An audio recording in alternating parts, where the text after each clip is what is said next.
मित्रांनो, जय श्रीराम। गेल्या आठवड्याभरापासून महाराष्ट्रामध्ये मराठी, हिंदी, इंग्रजी या भाषा शालेय उपक्रमामध्ये असाव्यात नसाव्यात यावर खूप वेगवेगळ्या पक्षांमध्ये, वेगवेगळ्या संघटनांमध्ये वादविवाद सुरू आहेत। मित्रांनो, भाषा ही लोकांना जोडणारी असावी, भाषेमुळे लोकांमध्ये संवाद व्हायला हवा, वादविवाद नको। हे सगळं चालू असताना एक 2 दिवसांपूर्वी माझ्या बघण्यामध्ये एक व्हिडिओ आला।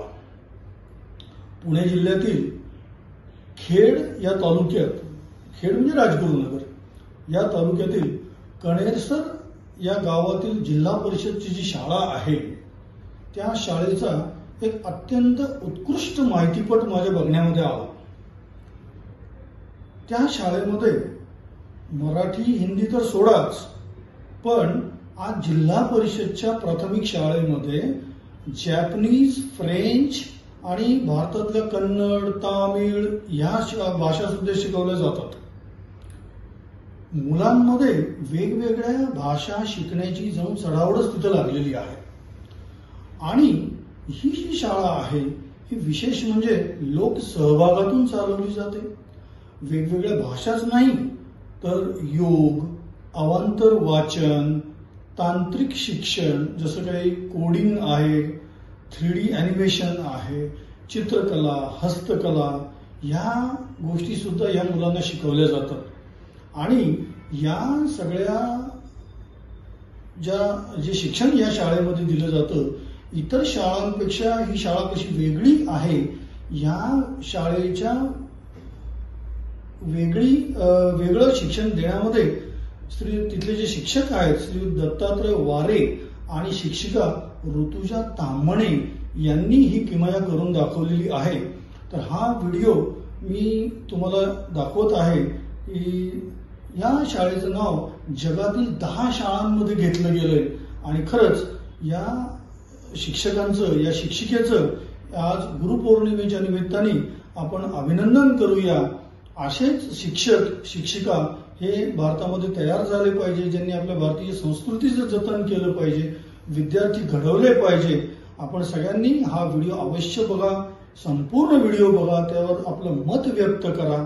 जर आवडलं, हा व्हिडिओ जर आपल्याला आवडला तर आमचं चॅनल सबस्क्राईब करा आणि हा व्हिडिओ जास्तीत जास्त लोकांपर्यंत फॉरवर्ड करा। धन्यवाद। मधली सुट्टी झाली, मुलांचे डबे खाऊन झाले तरी पुण्यातल्या खेड तालुक्यातल्या या शाळेत मुलांचा गोंगाट ऐकू येत नाही। कुणी आपल्याच हाताची उशी करून त्यावर डोकं टेकवलेलं असतं, तर कोणी दप्तरातनं आणलेलं पांघरुण अंगावर ओढून जमिनीवर शांतपणे पहुडलेलं असतं।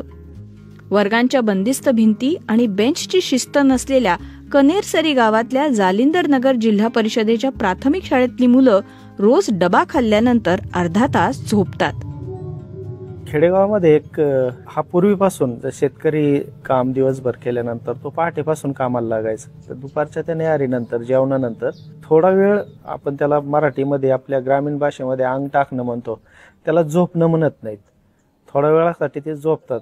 आणि त्या थोड्या वेळाच्या झोपेमध्ये चांगल्या प्रकारचं रिलॅक्स होतं शरीर पण, मन आणि मेंदू पण।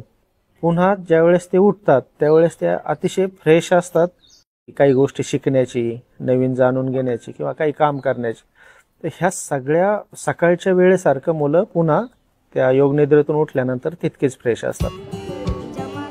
दुपारची झोप झाल्यानंतर रोज अवांतर वाचनाचा तास असतो। पुस्तकं घेऊन झाडाच्या गार सावलीत बसा, नाहीतर वर्गातल्या जमिनीवर आडवं व्हा। मुलं पुस्तकांच्या नव्या जगात रमून जातात।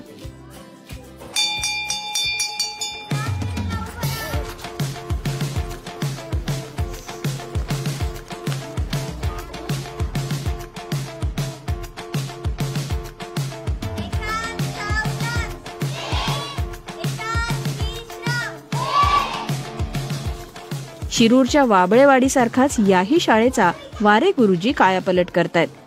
गेल्या 2 वर्षात इथल्या विद्यार्थ्यांना शाळेची गोडी लागली आहे ही त्याचीच पावती आहे।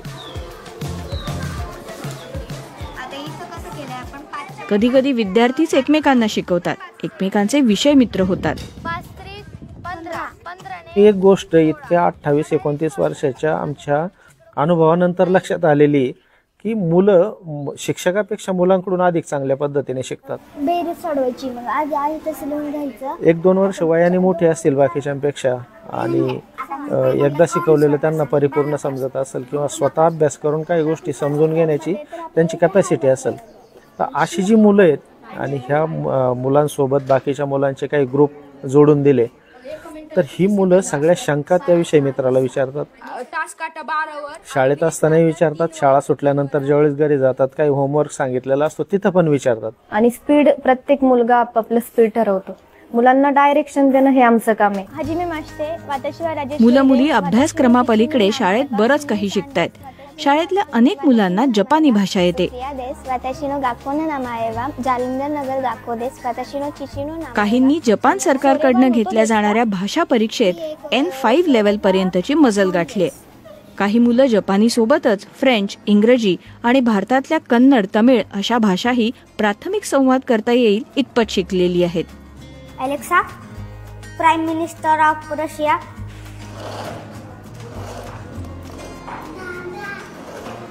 ही शाळा कौशल्यावरती भर देते.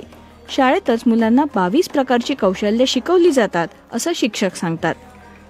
त्यात चित्रकला, हस्तकला, ज्वेलरी बनवणं, प्लंबिंग, सुतारकाम, ब्युटिफिकेशन स्किल्स आणि अगदी कोडिंग आणि 3D अॅनिमेशनही शिकवलं जातं, तेही त्यांचा कल पाहून.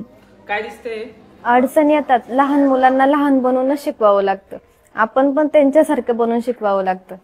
माझं शिक्षण MSc इन ऑर्गॅनिक केमिस्ट्री. मी इथे मुलांना कोडिंग शिकवते. जे कोडिंगचे प्रोग्राम आहेत ते त्यांना इंटरेस्ट कसा येईल असे प्रोग्राम शिकवतो आणि त्याच्यानंतर मग स्पेलिंग, पाठांतरण ते स्वतःच करतात. छान चाललंय ना. इथली आणखीन एक खासियत म्हणजे शाळा बऱ्यापैकी लोकसहभागातनं चालते. तर लोकसहभागातून सगळे लोक म्हणजे जे पालक आहेत ते मला पगार देतात. ही झाडं वगैरे सगळी पालकांनी आणि विद्यार्थ्यांनीच मिळून लावलेली. मुलांची शाळा नाही वाटत, ही शाळा आमची म्हणून आम्हाला वाटते. पहिली मुले इंग्लिश मिडियमला शिकत होते, परंतु मला तिथली शिक्षण पद्धती नाही आवडली म्हणून मी तिथून काढून जिल्हा परिषदेच्या शाळेमध्ये टाकली. सगळ्या शाळांना सुट्टी होती तरी या शाळेत मुलं रोज येत होती. अगदी मोकळ्या वातावरणामुळे सुट्टीतही मुलांना शाळा हवी हवीशी वाटत होती. शाळेतल्या या प्रयोगांची दखल जागतिक पातळीवरच्या टी फॉर एज्युकेशन या संस्थेने घेतले. वर्ल्ड्स बेस्ट स्कूल प्राइज या स्पर्धेत शाळेने जगातल्या सर्वोत्तम 10 शाळांमध्ये स्थान पटकावलंय.